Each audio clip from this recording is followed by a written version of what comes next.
So we're wandering through this forest, and somehow the others were kind of, just everybody's having a good time, and they were chattering, and I was thinking, you're making so much noise. These are very shy birds. We're not then they will scatter when we come near. We're never going to see these lyrebirds.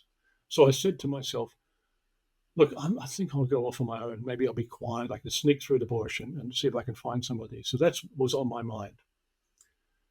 And so I went off on my own. I told them, we're going to meet you back at the car park, this kind of thing. So I went on my own and never found a lyrebird. But while I was out there, literally on a mountaintop, that's where I met the Lord.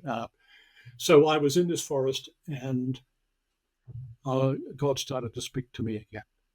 And for some reason, I knew this was it. I really had to make that decision.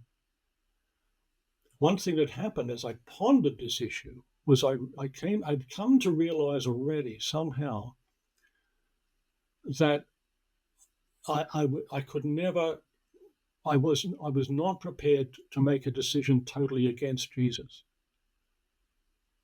I wasn't quite prepared at that point to say yes, but I wasn't. I don't think that I was now prepared to be completely, adamantly never, to be a Christian.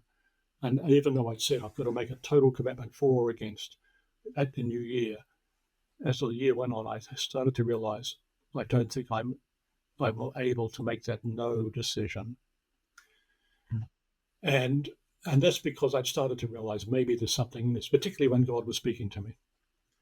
And so so there I was, and he was speaking to me and insisting that I surrendered to him. And I realized that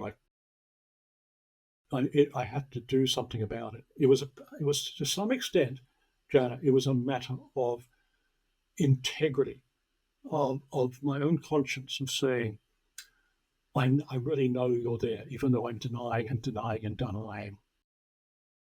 I hear your voice. And so I thought to myself, I thought I've got to do something about it. So I literally sat down under a tree, and in the forest, and I didn't know what to say. What do you pray? So anyway, I said some words. I gave my life to Jesus. I said the same words twice over, just in case. I didn't know quite what you're supposed to say. I didn't have the right language, but that's what happened. And I met Jesus on the mountain, and it was to an extent a matter of my own intellectual integrity. That I knew that if I kept ignoring, pushing it away, I would be simply now, rather than being a truth seeker, I'd be a truth denier.